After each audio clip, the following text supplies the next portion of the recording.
Okay, so the question is about terror management theory and what is it?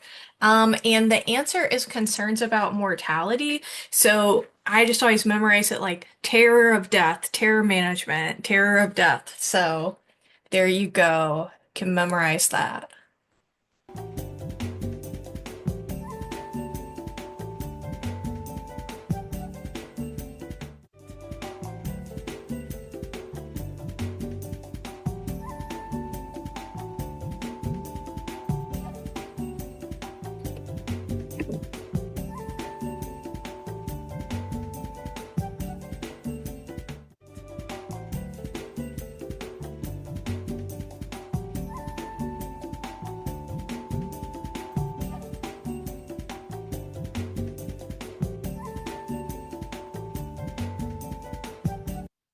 Okay, so here we're talking about implicit prejudice, and implicit prejudice is an unconscious negative attitude.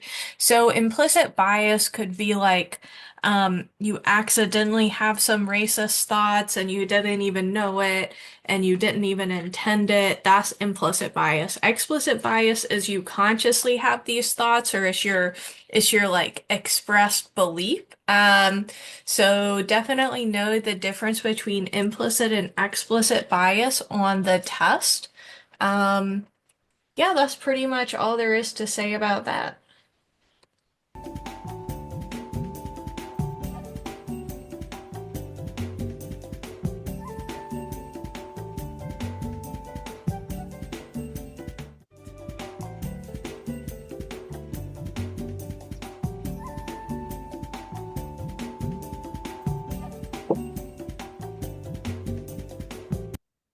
Okay, so this question is people who do less work than their classmates on group assignments are considered social loafers. So social loafing is like exactly this. There's some sort of group situation, whether it's an assignment or at work or something like that. If there's somebody doing less than their fair share, they're the social loafer. The most confusing other option here is a free rider, but that's more specifically about a tangible resource. I would never give you guys a group assignment that's like a semester long because there's always going to be a situation where somebody did not really do that much. So that would be a good example of social loafing.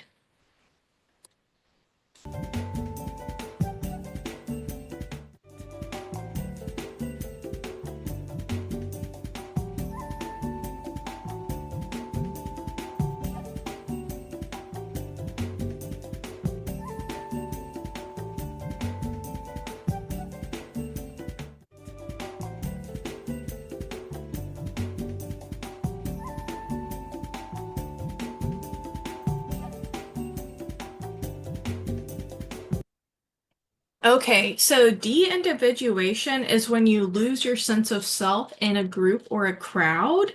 So this can happen at like a protest or like a concert or something like that.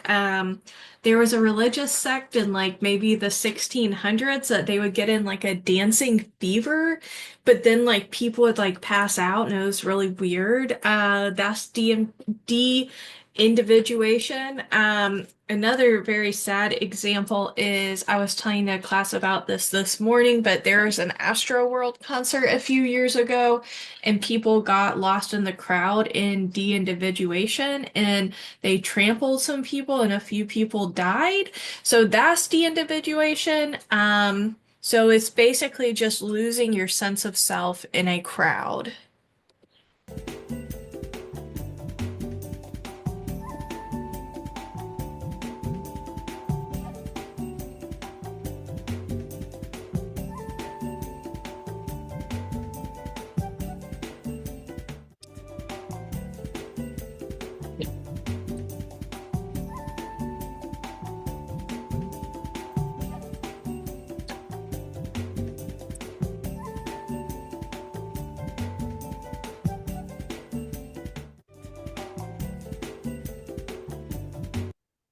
Okay. So, in blank, men are highly motivated to protect their status and reputation. And here, this is culture of honor. And you wouldn't learn about this in most classes, but I think it's super interesting. So, it's basically about Southern culture, like men protecting their woman, men protecting their property, or I guess anybody protecting their property, maybe like having a gun, stuff like that. Like you think about like a man's man. And so, while you guys were answering that question, I also tried to find this morning, and I just thought about that again and saw it now. So, what am I holding in my hand? Um, I did a research study a couple of years ago where we asked people the culture of honor scale. This was field research, and I'm about to give you some example items probably right now. Okay, so excited. Um, let's see. Yes, okay. So this is some real questions from this culture of honor scale. A man has the right to act with physical aggression towards another man who mistreats his children. A real man will never back down from a fight. A man has the right to act with physical aggression towards another man who steals from him. Real man never leaves the score unsettled. So you see it more in like the South. It's really cool to me, clearly. Um, anyways, that's a culture of honor, so make sure you know that for the test. Just kind of nerding out about that. All right, next question.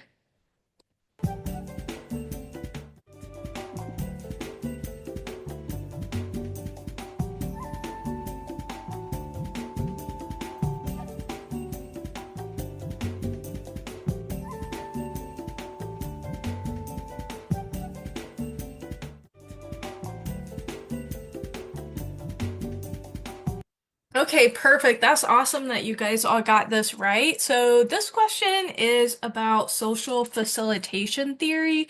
And so it's saying Carla is a very accomplished violin player. Having an audience is more likely to enhance her performance, impair her performance, or have no difference. And that would be enhance. So, in social facilitation theory, um, if something is easy for you, if you have an audience, you do even better because you can like show off. But if it's hard for you, you kind of like freak out and do worse.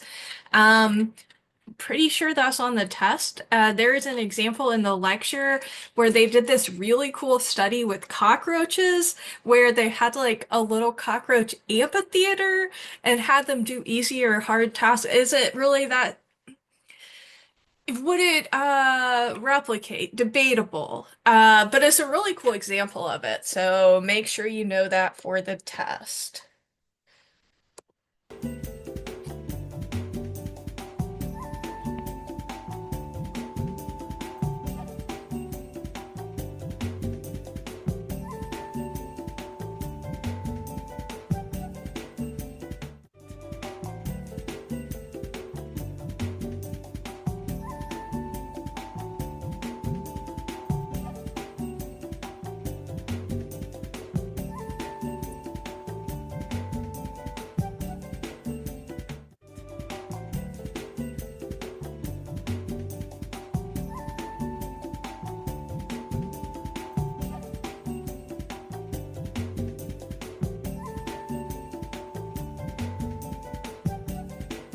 All right.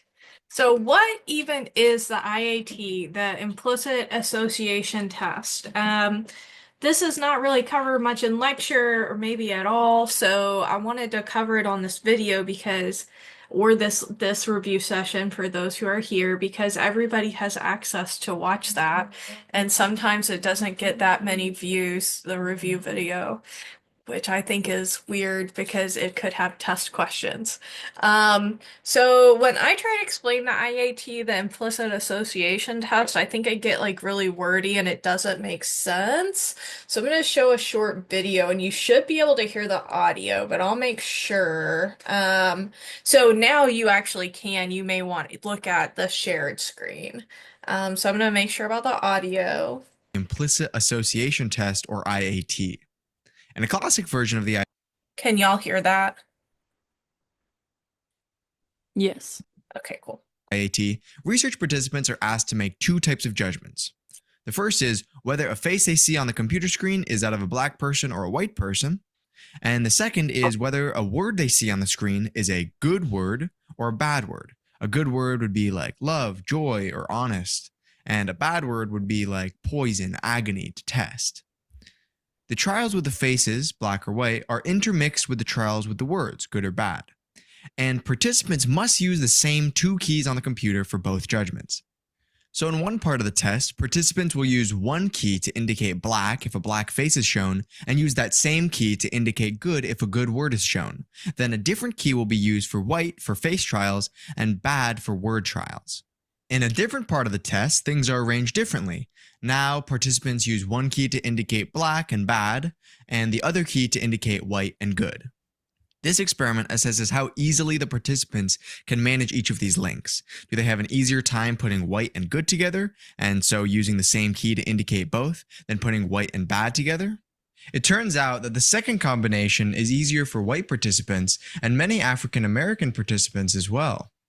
This seems to suggest that the participants arrive at the experiment already primed to associate each race with a certain evaluation and respond more slowly when the experiment requires them to break that association. All right. So that's the IAT. I've met the guy who made it a few times.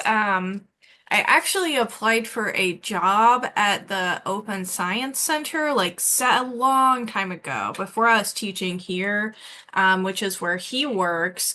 But anyways, I used to be more interested in the IIT. I've used some in my research. I've published research that used it, at least one study. But it's come into question to some extent in the past couple years, but not totally. Like a lot of people still use it. I probably still use it. Anyways, that's what the IAT is. It's very well known. They have it on stuff other than race, like they have it on body size, all kinds of stuff. But I think it's really important to know about. So there you go.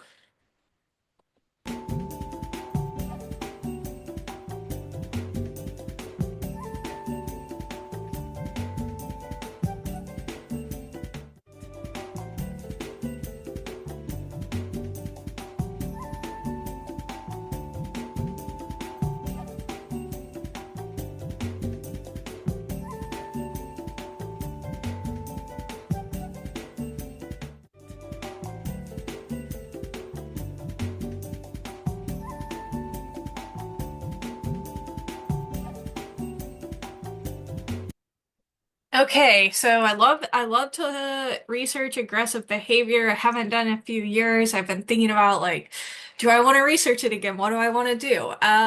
What is aggressive behavior? That's what the question was. So a behavior is not aggressive if it is an accident. Um, so even if you accidentally shot somebody, it wouldn't that isn't really considered to be aggressive behavior by psychologists.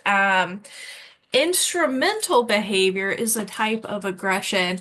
Instrumental aggression is like you didn't do it to like be aggressive, you did it as a means to an end. Like you wanted to end a monarchy and so then like you poison the king. That's kind of a weird example. But the main thing is it's not considered aggressive if it's an accident, even if it like looks really aggressive, if it's really an accident, that's not aggressive behavior.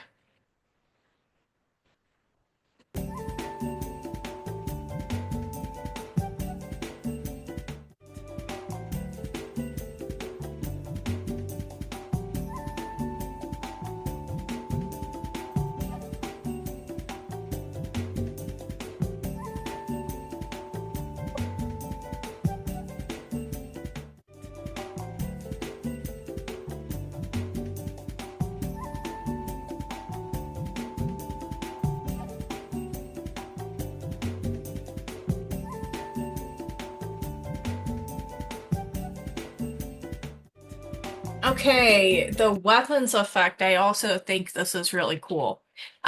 So the weapon's effect is you're more likely to be aggressive if a weapon is around, even though if you're definitely not going to use it.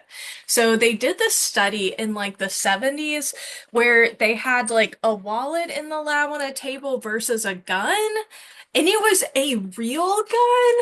So that would never happen today. That's crazy. If we did that today, it would be like a fake gun, but it would be so obvious, you can't really do it. Maybe you could do a knife. Um, but if you get mad and there's something like a gun, maybe like a gun on the wall, or I don't know, stuff like that. If you get mad and there's a weapon around, you are tending to get even more mad, even if you're for sure not going to use it. Um, so I think that's pretty cool. Okay, last question.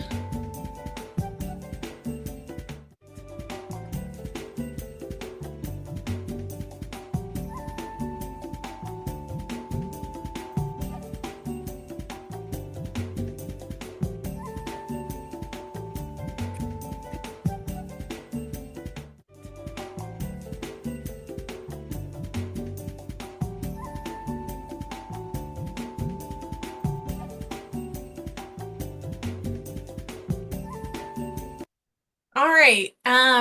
So the question is, Mike doesn't want his wife to watch like a violent movie because he thinks women are too pure for that. That's benevolent sexism. Benevolent sexism is like women are too pure, women are too nice. Women shouldn't have to watch something like that. Even say women are better parents, maybe. Something where you think like a woman is too innocent for something or too pure for something, something like that.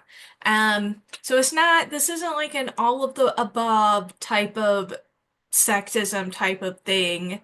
It's just benevolent sexism is it doesn't sound like you're saying something mean. It's just not, it's still sexist, in a way. So that is all of our questions. Let's see our leaderboard here. Who won? Looks like Flower is in first place, then Jeef, and then Bert. Nice work. I'm gonna go ahead and stop this recording. Then we can do any questions that y'all have.